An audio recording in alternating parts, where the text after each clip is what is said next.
नमस्कार दोस्तों हमारा जो इतिहास है विशेष रूप से स्वाधीनता संग्राम का इतिहास, उसमें बहुत ढेरों विसंगतियाँ हैं, ढेरों बातें जो आपस में मेल ही नहीं खाती और जिनके बारे में हम अनभिज्ञ हैं। हम जानकार भी नहीं हैं कि सरदार भगत सिंह, शहीद आजम भगत सिंह के भाई 4 भी थे और चौथा भाई किसी को याद नहीं।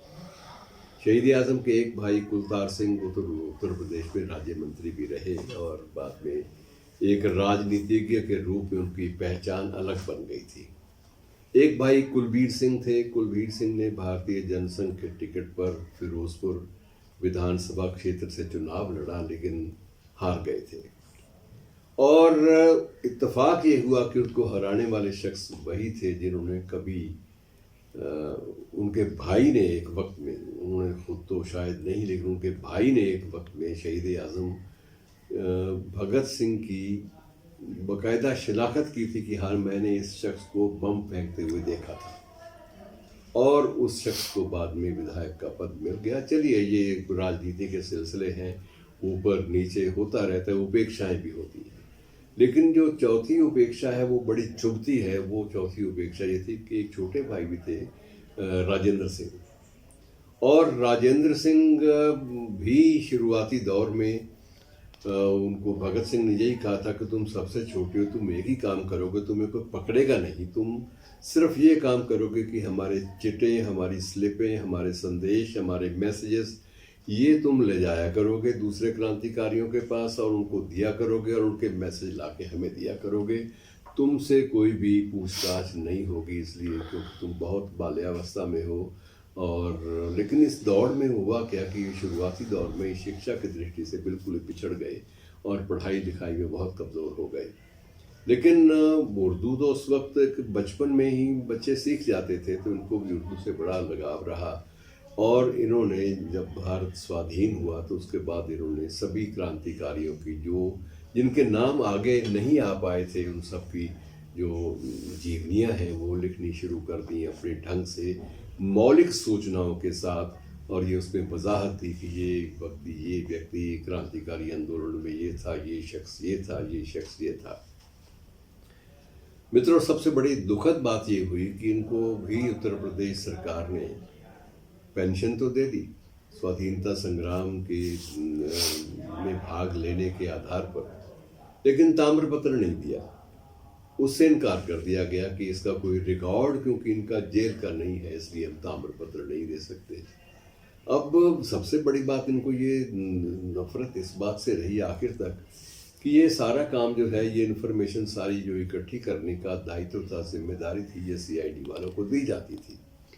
और सीआईडी, ये क्रिमिनल इन्वेस्टिगेशन जो डिपार्टमेंट, जिसका पर्पस कुछ और होता था, मकसद कुछ और था, और उन लोगों को लगा इसलिए दिया गया कि ये इस पूरी की पूरी एक बार देखभाल करेंगे, वेरिफिकेशन करेंगे। और वेरिफिकेशन के नाम पर उन्होंने अक्सर सरकारों को, अपने अपने वक्त की सरकारों को सही सूचनाएं नहीं दी और उसके फलस्वरूप बहुत सारी अन्यायपूर्ण घटनाएं हो गई, बहुत सारे ऐसी रिपोर्ट्स भी तैयार हो गई जिनका सच्चाई से, हकीकत से कोई रिश्ता नहीं था।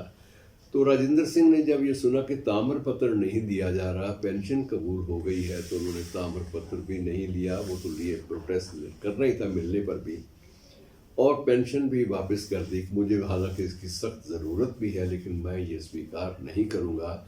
जिस भी चीज़ में सरकार द्वारा दी गई किसी भी चीज़ में अगर कोई किसी किस्म की ऐसी बू आए कि ये सिर्फ ज़रूरतमंद समझ के दी जा रही है, तो मैं इसे स्वीकार नहीं करूँगा। ये स्वाधीनता का सम्मान करने वाले या स्वाधीनता संग्राम का सम्मान करने के नाम पर जो दी जा रही है, ये मैं कबूल नहीं करूँगा। जब मुझे ताम्रपत्र के लायक ही नहीं समझा गया तो मैं इसे क्या करूँगा। और उसके बाद इन्होंने अपने दोस्तों से, अपने मित्रों से, कुछ संबंधियों से 4 पैसे जुटाए और एक ज़मीन का टुकड़ा ले लिया वहीं तराई के क्षेत्र में, उत्तर प्रदेश में।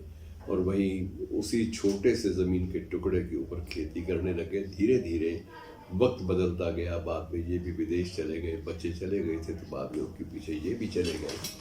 लेकिन ये लगातार लिखते रहे संस्मरणों को, और उन संस्मरणों में इन्होंने एक बार एक जिक्र भी एक जगह भाषण में भी किया था कि 1968 तक अर्थात स्वाधीनता प्राप्ति के 21 बरस बाद तक भी उनकी छानबीन होती रही, उनके पीछे गुप्तचर विभाग लगा रहा, क्योंकि उनको सूचना कहीं से मिली थी कि मैं सरकार का तख्ता पलटने की साजिश अभी रच रहा हूँ। अब पता नहीं कौन सी सरकार, सरकारें मेरी अपनी है, आज़ाद भारत है, लेकिन उसमें भी मुझे 21 साल तक ये इल्ज़ाम, ये आरोप, ये संदेह का जो नज़रिया था मेरे प्रति, ये अपनाया जाता रहा कि मैं सरकारों को पलटने की साजिश रचता हूँ। और इस प्रकार से मित्रों, काफ़ी देर के बाद 1998 में शायद इनका निधन हुआ। अपने पीछे बहुत सारी पांडुलिपियाँ भी छोड़ गए जो हाथ से लिखी हुई थी, और अब एक लेखक, एक क्रांतिकारी लेखक ने उन सबको एकत्र करके छपवाने का संकल्प लिया है, लेकिन उनको भी पूरी पांडुलिपि नहीं मिल पा रही। तो मतलब ये कई बार मित्रों, स्वाधीनता संग्राम के दिनों में क्रांतिकारियों द्वारा दी गई कुर्बानियों को भी हमने किस तरह हल्के में लिया, और उसका भी गंभीरता से दस्तावेजीकरण नहीं हुआ। तो ये डॉक्यूमेंटेशन ना हो पाना, दस्तावेजीकरण ना हो पाना, ये भी एक अभिशाप है किसी स्वतंत्र देश के लिए।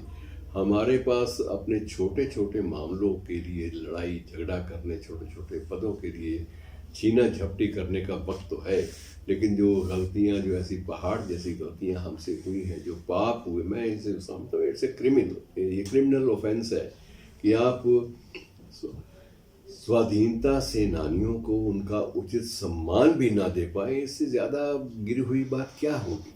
तो हमें ये महसूस करना चाहिए कि इतिहास में जहाँ जहाँ हमसे भूलें हुई हैं उनको दुरुस्त ज़रूर करें।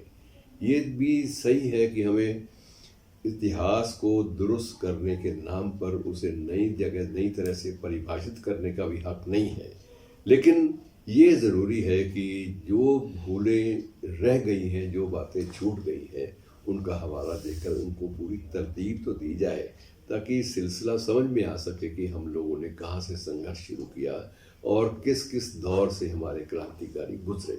शुक्रिया दोस्तों।